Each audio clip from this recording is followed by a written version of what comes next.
अगर आप भी लेना चाहते हैं देश दुनिया की तमाम जानकारी तो आज ही सब्सक्राइब करें हमारे चैनल को। साथ ही नीचे दिए बेल आइकन को जरूर दबाएं ताकि हर अपडेट आप तक पहुंच सके। नमस्कार, मैं सेक्शन न्यूज़ नेटवर्क पर आप सभी का स्वागत है।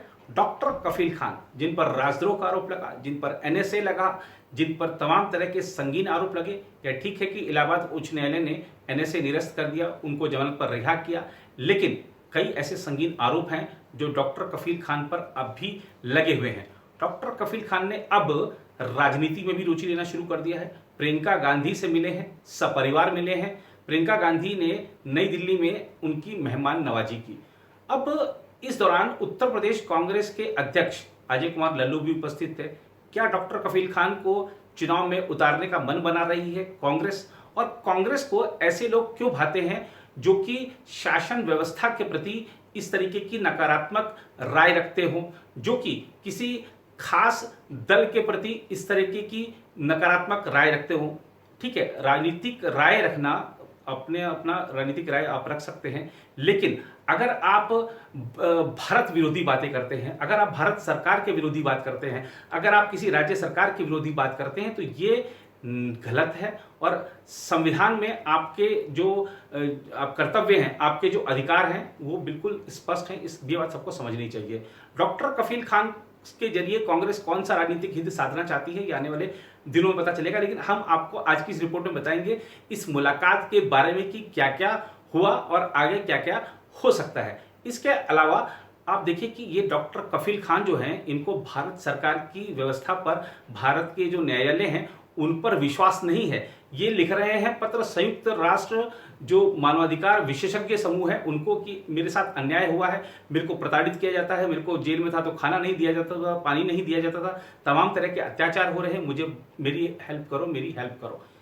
क्या ये पत्र लिखना जायज है? इस पर भी बात करेंगे, विस्तार से बात करेंगे।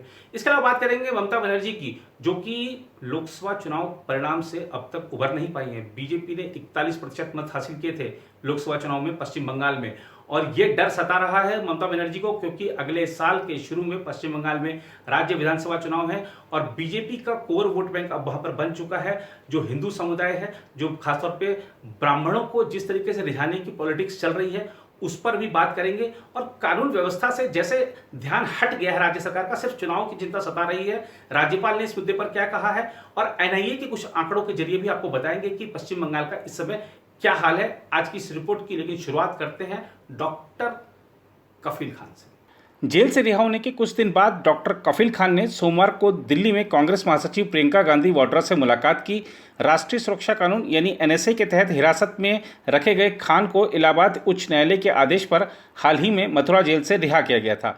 माना जाता है कि बैठक के दौरान कफील खान ने हिरासत के दौरान और बाद में कांग्रेस द्वारा की गई सहायता तथा समर्थन के लिए प्रियंका गांधी को धन्यवाद दिया। कफील खान की पत्नी और बच्चे भी प्रियंका गांधी से मिले। बैठक के दौरान उत्तर प्रदेश कांग्रेस के प्रमुख अजय कुमार लल्लू और पार्टी के राज्य अल्पसंख्यक प्रकोष्ठ के प्रमुख शाहनवाज आलम भी उपस्थित थे। वर्ष 2017 में सरकारी अस्पताल में ऑक्सीजन सिलेंडरों की कथित कमी के कारण कई बच्चों की मृत्यु के बाद डॉक्टर कफील खान को गोरखपुर के बीआरडी मेडिकल कॉलेज से निलंबित कर दिया गया था। बाद में एक विभागीय जांच में कफील खान को अधिकतर आरोपों से मुक्त कर दिया गया था, लेकिन संशोधित नागरिकता कानून को लेकर अलीगढ़ में कथित भड़काऊ भाषण ने उन्हें मुसीबत में डाल दिया। उन्हें कड़े एनएसए के तहत हिरासत में लिया गया था, जिसे इलाहाबाद उच्च न्यायालय ने इस महीने की शुरुआत में अवैध करार दिया था। अपनी रिहाई के बाद कफील खान अपने परिवार के साथ राजस्थान चले गए थे। उन्होंने कहा, राजस्थान में कांग्रेस की सरकार है, मेरे परिवार ने महसूस किया कि हम वहां सुरक्षित रहेंगे। मैं अपने परिवार के साथ कुछ समय बिताना चाहता था। जेल से रिहा होने के बाद प्रियंका गांधी ने कफील खान और उनके परिवार से फ़ोन पर बात की थी और हर संभव मदद का वादा किया था। उधर डॉक्टर कफील खान ने संयुक्त राष्ट्र मानवाधिकार विशेषज्ञों के समूह को पत्र लिखकर आरोप लगाया है कि मथुरा जेल में रहने के दौरान उन्हें यातना दी गई थी। कफील खान को पिछले साल सीएए विरोधी आंदोलन के दौरान अलीगढ़ मुस्लिम विश्वविद्यालय में कथित तौर पर भड़काऊ भाषण देने के बाद राष्ट्रीय सुरक्षा कानून के तहत गिरफ्तारी के उपरांत मथुरा जेल में रखा गया था। संयुक्त राष्ट्र मानवाधिकार विशेषज्ञों को भेजे गए पत्र में कफील खान ने जेल में अपने साथ हुए कथित दुर्व्यवहार का जिक्र करते हुए कहा, मुझे मानसिक और शारीरिक दोनों तरह से प्रताड़ित किया जाता था।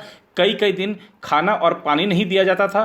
क्षमता से अधिक कैदियों से भरी जेल में रहने के दौरान मेरे साथ अमानवीय व्यवहार किया जाता था।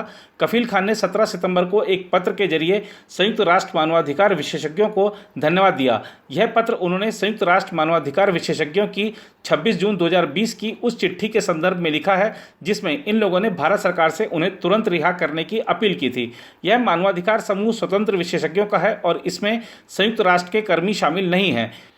कफील खान ने कहा, राजनीतिक असंतुष्टों के विरुद्ध बिना किसी सुनवाई के कठोर राष्ट्रीय सुरक्षा कानून और यूएपीए के लगाना सभी मामलों में निंदनीय है। उन्होंने कहा, मैं उच्च न्यायालय का सम्मान करता हूं जिसने पूरी प्रक्रिया को अवैध बताते हुए मुझे जमानत दे दी। अदालत ने राजकुआ के तहत लगाए गए आरोपों को हटा दिया और मुख्य न्यायाधीश ने कहा कि मेरे भाषण से ऐसा कहीं नहीं लगता है कि मैंने किसी प्रकार की हिंसा को भड़काया है और न ही अलीगढ़ शहर की कानून व्यवस्था को कोई खतरा पैदा हुआ था। कफील खान ने कहा, मैंने पत्र में लिखा है कि मुख्य न्यायाधीश ने माना कि जिलाधिकारी अलीगढ़ ने मेरे भाषण के कुछ पैरा को ही पेश किया और बाकी भाषण को पूरी तरह से नज़रअंदाज कर दिया।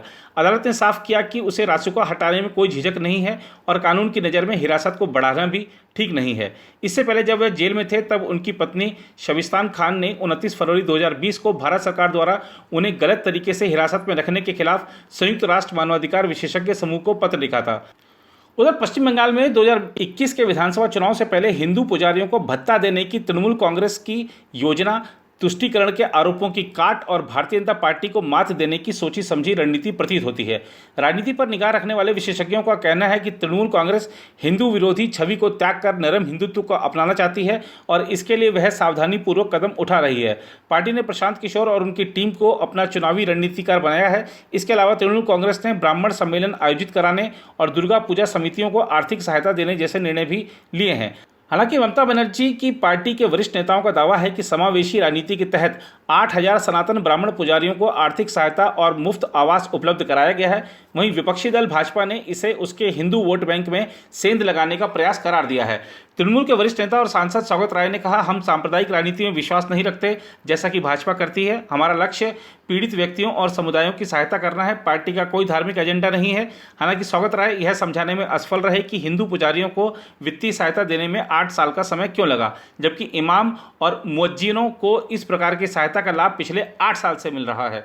नाम उजागर न करने की शर्त पर तृणमूल कांग्रेस के एक वरिष्ठ नेता ने कहा, भाजपा हमें हिंदू विरोधी कहकर प्रचारित करती रही है। उनके सदस्य खुद को हिंदुत्व के सबसे बड़े ठेकेदार बताते हैं। इसलिए हमने समावेशी विकास के संदेश के साथ जनता के बीच विशेषकर हिंदू समुदाय तक अपनी पहुंच बढ़ाने का निर्णय लिया। उन्होंने कहा, हिंदू विरोधी होने के आरोपों से हमें 2019 के लोकसभा चुनाव में बहुत नुकसान हुआ था। हम इसे बदलना चाहते हैं, लेकिन इसके साथ ही हम अल्पसंख्यकों को किनारे नहीं कर सकते। हमें इस खाई को भरना होगा और 2021 के विधानसभा चुनाव से पहले जनता के बीच अपनी खोई हुई जमीन वापस लेनी होगी। तृणमूल के सूत्रों के अनुसार 2019 के लोकसभा चुनाव में उत्तरी और दक्षिणी बंगाल के कई हिस्सों में पार्टी की हार आंखें खोलने वाली थी। पिछले साल राजनीतिक पंडितों के आकलन को धता बताते हुए पश्चिम बंगाल में भाजपा ने 42 में से 18 सीटों पर जीत हासिल की थी और 41% मत हासिल किया था। लोकसभा में तृणमूल की सीटें 2014 में 34 थीं, जिनकी संख्या 2019 में घटकर 22 रह गई थी। इसके अलावा पार्टी को जंगल महल क्षेत्र में करारी हार का सामना करना पड़ा था, जहां की आदिवासी जनता ने इस बार तृणमूल की बजाय भाजपा के पक्ष में मतदान किया था। ममता बनर्जी की पार्टी के सूत्रों का कहना है कि हिंदुओं में ब्राह्मण पुजारियों को अभी भी बहुत आदर प्राप्त है और यह चुनाव में बाजी पलटने की क्षमता रखते हैं। एक सूत्र ने कहा, आईपैक जो कि प्रशांत किशोर का संगठन है ने बंगाल की स्थिति की समीक्षा की है और हमारी रणनीति पुनः बनाने के लिए सुझाव दिए हैं।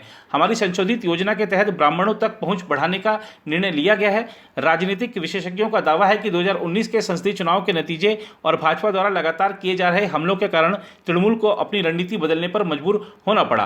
राजनीतिक विश्लेषक विश्वनाथ चक्रवर्ती ने कहा कि तृणमूल का नरम हिंदुत्व का एजेंडा उन हिंदू मतों को वापस पाने का प्रयास है जो भाजपा के पाले में चले गए हैं। चक्रवर्ती ने कहा, केवल समय ही बता सकता है कि पार्टी को इस नरम हिंदुत्व से लाभ होगा या नहीं। तृणमूल हिंदू मतों का विभाजन करते हुए अल्पसंख्यक मतों को छोड़ना नहीं चाहती। यदि वह भाजपा के हिंदू मतों का विभाजन सफलतापूर्वक कर लेती है तो पार्टी फायदे में रहेगी। राष्ट्रीय स्वयंसेवक संघ की पश्चिम बंगाल इकाई ने पिछले सप्ताह कहा था कि सरकार ने भत्ते की घोषणा कर ब्राह्मणों का मजाक उड़ाया है। आरएसएस ने कहा था कि वर्तमान बंगाल में बंगाली बोलने वाले हिंदुओं का अस्तित्व खतरे में है। भाजपा के राष्ट्रीय महासचिव और पार्टी के बंगाल प्रभारी कैलाश विजयवर्गीय ने कहा कि तृणमूल कांग्रेस सरकार की चुनावी पैंतरेबाजी से कोई नतीजा नहीं निकलने वाला। अब जरा बात करते हैं पश्चिम बंगाल की कानून व्यवस्था की। पश्चिम बंगाल के राज्यपाल जगदीप धनखड़ ने कानून व्यवस्था पर कोई परवाह नहीं होने और शुतुरमुर्ग की तरह आवरण लगाकर चीजों से अनजान बने रहने की प्रवृत्ति का आरोप लगाते हुए सोमवार को राज्य के पुलिस महानिदेशक की आलोचना की। उन्होंने यह भी आरोप लगाया कि राज्य आतंक और अपराध का पनाहगाह बन गया है। धनखड़ ने कहा कि अपने गोपनीय संवाद पर डीजीपी के महज 2 वाक्य के जवाब से वह चकित हैं। उन्होंने कहा कि उन्होंने पुलिस प्रमुख को कानून व्यवस्था की बिगड़ती स्थिति और उसमें सुधार के लिए उठाए गए कदमों के बारे में बताने के लिए 26 सितंबर को बुलाया है। राज्यपाल ने कहा कि डीजीपी का यह कथन किसी को हजम नहीं होगा कि पश्चिम बंगाल पुलिस कानून द्वारा निर्धारित मार्ग का दृढ़ता से अनुसरण करती है। किसी कानूनेतर मायने से किसी के साथ पक्षपात या भेदभाव नहीं किया जाता है।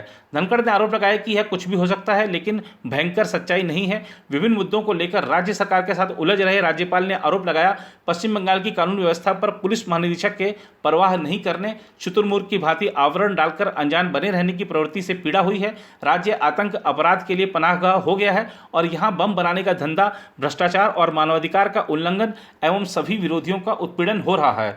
उन्होंने यह भी आरोप लगाया कि कानून के शासन के सभी विरोधी तत्व लगातार प्रचुर मात्रा में नजर आ रहे हैं। उन्होंने आरोप लगाया कि पश्चिम बंगाल सरकार पुलिस की बैसाखी पर चल रही है और पुलिस राजनीतिक झुकाव के चलते अपने वैध सरकारी दायित्व को त्याग रही है। धनखड़ ने कहा, ऐसे हथियार डाल देना कानून के शासन की धमक खत्म हो जाती है और उच्चतम न्यायालय के फैसले की भावना का कोई अर्थ नहीं रह जाता कि वह कानून के अनुसार और स्वतंत्र रूप से काम कर सकते हैं। उन्होंने आरोप लगाया कि मानवाधिकार का रक्षक होने की बजाय पुलिस ऐसे अधिकारों के लिए खतरा साबित हो रही है। अब राज्यपाल ने जो कुछ कहा है उसमें राजनीतिक आरोप कुछ नहीं है, वो सच्चाई है। और सच्चाई इसलिए भी कि एनआईए ने क्या कहा है, जरा वह सुनिए। पश्चिम बंगाल के मुर्शिदाबाद से अलकायदा के 6 आतंकवादियों को गिरफ्तार करने वाली राष्ट्रीय जांच एजेंसी ने पाया है कि राज्य में और भी लोग इस आतंकवादी संगठन के लिए काम कर रहे हैं। एनआईए ने कहा कि गत शनिवार को मुर्शिदाबाद से गिरफ्तार 6 लोगों से पूछताछ में मालदा के 2 लोगों की पहचान उजागर हुई जो उनके साथ काम करते थे। अधिकारी ने बताया, पश्चिम बंगाल के अन्य जिलों के साथ साथ दूसरे राज्यों में भी अलकायदा के सदस्य फैले हुए हैं। गुरुवार की रात मुर्शिदाबाद के घर में होने वाली बैठक में मालदा जिले के 2 लोग शामिल भी हुए थे। वे शुक्रवार सुबह वहां से गए थे और शनिवार को 6 आतंकवादियों की गिरफ्तारी हुई थी। उन्होंने बताया, दोनों इस समय फरार हैं और उनकी तलाश शुरू कर दी गई है। एनआईए के सूत्रों के मुताबिक राज्य से गिरफ्तार 6 लोगों में 2 छात्र हैं और उनका कश्मीर के कुछ लोगों से करीबी संपर्क है। उन्होंने बताया कि दोनों छात्रों से जब्त कुछ सिम कार्ड, लैपटॉप और फोन से पता चला है कि उनके कश्मीर में अज्ञात लोगों से संपर्क थे। सूत्रों ने बताया, दोनों छात्रों में एक दोमकल स्थित बसंतपुर इंजीनियरिंग कॉलेज में कंप्यूटर साइंस विषय में स्नातक का 2य वर्ष का छात्र है, जबकि दूसरा करीमपुर के कॉलेज में प्रथम वर्ष का छात्र है। दोनों जिन लैपटॉप और मोबाइल फोन का इस्तेमाल करते थे उनसे कश्मीर, केरल और अन्य राज्यों में उनके संपर्क का पता चला है। वे कई सिम कार्ड का इस्तेमाल करते थे। इन सिम कार्ड का इस्तेमाल कर कई व्हाट्सएप चैट और वीडियो कॉन्फ्रेंस किए गए थे। उन्होंने बताया, इनके द्वारा व्हाट्सएप पर कई समूह बनाए गए, संवाद के लिए कई ऐप का इस्तेमाल किया गया। हम उनसे पूछताछ कर रहे हैं। अधिकारी ने बताया कि एनआईए की टीम ने गिरफ्तार 6 आतंकवादियों में से एक अबू सुफिया के मुर्शिदाबाद स्थित घर पर रविवार रात को छापा मारा और परिवार के सदस्यों से पूछताछ की। उन्होंने बताया कि एनआईए की टीम ने घर से इलेक्ट्रिक सर्किट और अन्य सामग्री बरामद की और पाया कि सुफियान के घर में कंक्रीट का बंकर बना हुआ है। गौरतलब है कि एनआईए ने शनिवार को एक साथ केरल और पश्चिम बंगाल में कई स्थानों पर छापामारी कर पाकिस्तान प्रायोजित अलकायदा के मॉड्यूल के 9 सदस्यों को गिरफ्तार किया था। आइए अब आपको मिलवाते हैं फिल्म अभिनेता अनुपम खेर से। कृषि संबंधी जो विधेयक पारित हुए हैं संसद के दोनों सदनों से, उसके बारे में बहुत कुछ लोग बहुत कुछ कह रहे हैं, लेकिन अनुपम खेर ने स्पष्ट तरीके से कुछ जरूरी बातें बताई हैं। क्या बता रहे हैं अनुपम खेर, आइए आपको दिखाते हैं। 1990 में मेरी एक फिल्म रिलीज हुई थी जिसका नाम था जीने दो। इसका निर्देशन किया था राजेश सेठी साहब ने। इस फिल्म में मैंने एक गरीब किसान की भूमिका निभाई थी जो अपना खेती बाड़ी करके जितना सारा अपना अनाज है वो मंडी में लेकर जाता है और फिर मंडी में एक बिचौलिया जो है जो उसके अपने हिसाब से उसका दाम लगाता है। और फिर उसी सीन में अमरीश पुरी जी जो एक जमींदार का रोल कर रहे थे वो आते हैं और अपने हिसाब से दाम लगाते हैं और बोलते हैं कि सारा जो अनाज है वो मेरे गोदाम में भेज देना। और फिर वही किसान एक राशन की दुकान पे जाता है और पता लगता है कि जो अनाज उसने 150 रुपए में बेचा था वो 250 रुपए में राशन की दुकान में बिक रहा है। कहने का मतलब है कि आज से 30 साल पहले किसानों की हालत जो थी वो दरबदर थी और चलती चली आई है पिछले 70 सालों से। लेकिन अब जो बिल पास हुआ है उसमें हालात बदल गए हैं। किसान अपने हाथ में अपना मालिक खुद बन चुका है। तो बस कभी कभी फिल्म जिंदगी को ट्रांसलेट करती है और कभी कभी जिंदगी जो है वो फिल्म पे उतारी जाती है। जरूर देखिएगा ये सीन, आपको अच्छा लगेगा। किसान खुद ब खुद जो है वो आत्मनिर्भर होना चाहिए। उसके हाथ मजबूत करना हमारा और सरकार का काम है, जो अब हुआ है। भले ये टेप जो है आपको प्रमोशनल लगेगा, क्योंकि फिल्म का सीन हुआ था, इसलिए मुझे लगा कि मैं आपके साथ जरूर ये शेयर करूं।